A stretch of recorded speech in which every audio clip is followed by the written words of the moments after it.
This is The Science of Self, a podcast brought to you by Newton Media Group and Peter Hollins. Today is Friday, October 1st, 2021. Mind over matter, the self-discipline to execute without excuses, control your impulses, and keep going when you want to give up. Written by Peter Hollins, narrated by Russell Newton.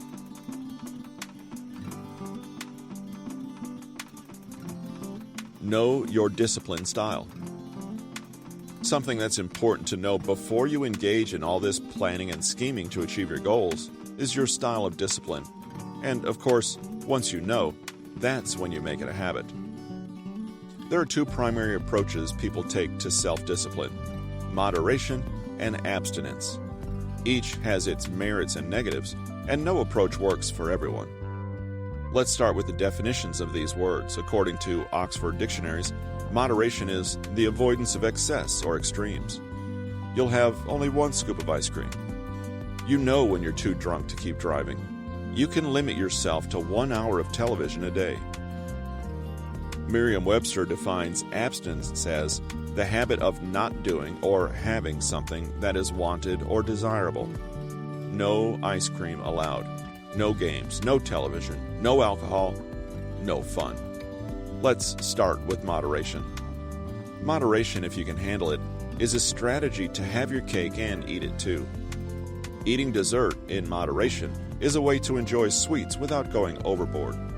You wouldn't want to eat multiple desserts every single day, as there may be health, weight, and blood sugar consequences, but a dessert every now and then is acceptable.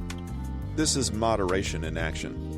You've heard the maxim, everything in moderation, which generally supports the freedom to indulge without overindulging. So, what is the application of moderation in the self-discipline realm? If you're trying to accomplish a task, you can take breaks along the way. You can indulge in your distractions, take a walk, and even procrastinate a little bit. In moderation, you get a mental break, you refresh yourself, and then you start again, re-energized. There's a timeline, and as long as you're basically adhering to it, then all is well. Of course, it might be said that you need a decent degree of innate self-discipline to engage in this strategy. If so, you can save yourself from the pain of abstinence that others might encourage. It would probably drive you insane and not work for you. Moderation can give you freedom. The freedom of choice and flexibility to adapt to your circumstances and desires. It's the happy medium between the extremes.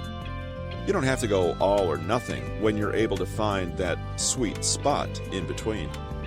Of course, this comes with a rather large caveat. If you identify with this description of moderated self-discipline, it's because you feel that you can regulate yourself well enough that indulging won't completely throw you off. Just imagine a chronic alcoholic or addict of any kind. A moderated approach probably isn't ideal for them. That's where abstinence comes in.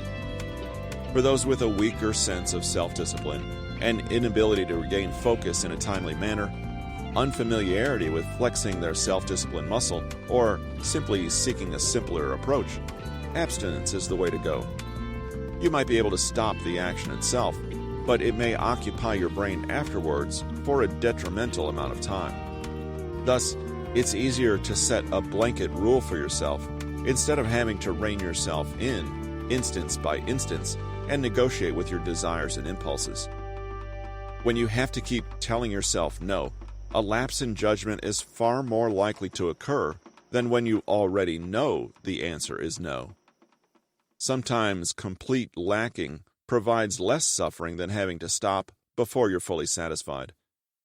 An addict needs to stay away because they lack the ability to control themselves in that environment or context, so it's easier to position themselves for success by keeping their temptations at arm's length. Another example is so-called screen time.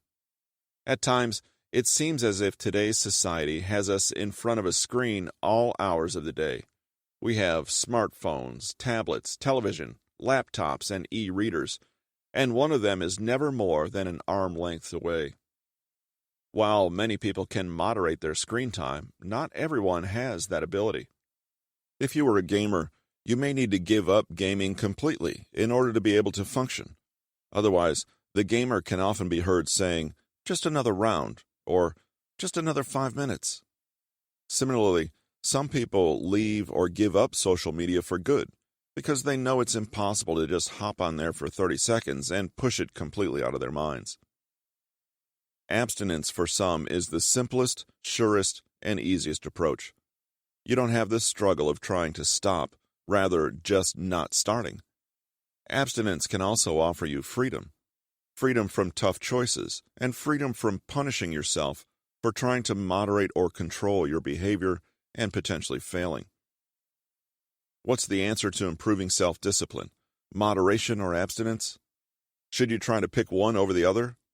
Which one is better? Is it always an either-or proposition? Is it just as easy as saying, if you can handle it, moderation, if not abstinence? There are no easy answers to these questions. To some degree, you need to know yourself. Do you have a tendency for extremes? Do you go all or nothing when approaching a task or goal? Or are you able to cut yourself off at a given milestone or time point? How easily can you redirect your energies toward a task? Instead of answering these questions off the cuff, answer them by thinking about examples of your past behavior. Only actions matter here, not intentions. Maybe we can think of this as a process. The first step would be abstinence. While we work on our willpower, you can completely avoid your triggers and distractions. As we mature and develop our discipline, then we can consider moderation. This is otherwise known as going cold turkey. You might find that you can completely control yourself after this learning period, and no further reinforcement is needed. On the other hand, the opposite process, moderation to abstinence, is also valid as a process of weaning yourself off of something. Here, the end goal would be complete abstinence. Whatever the case, understand that you probably lean naturally towards one over the other, so don't try to be someone that you're not.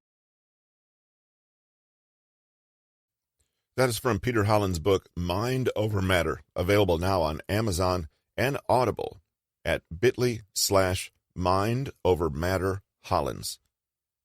Peter Hollins is a best-selling author, a human psychology researcher, and a dedicated student of the human condition.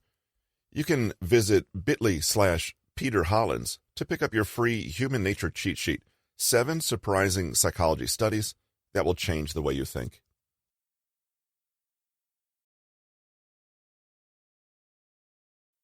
For Peter Hollins, this is Russell from Newton Media Group.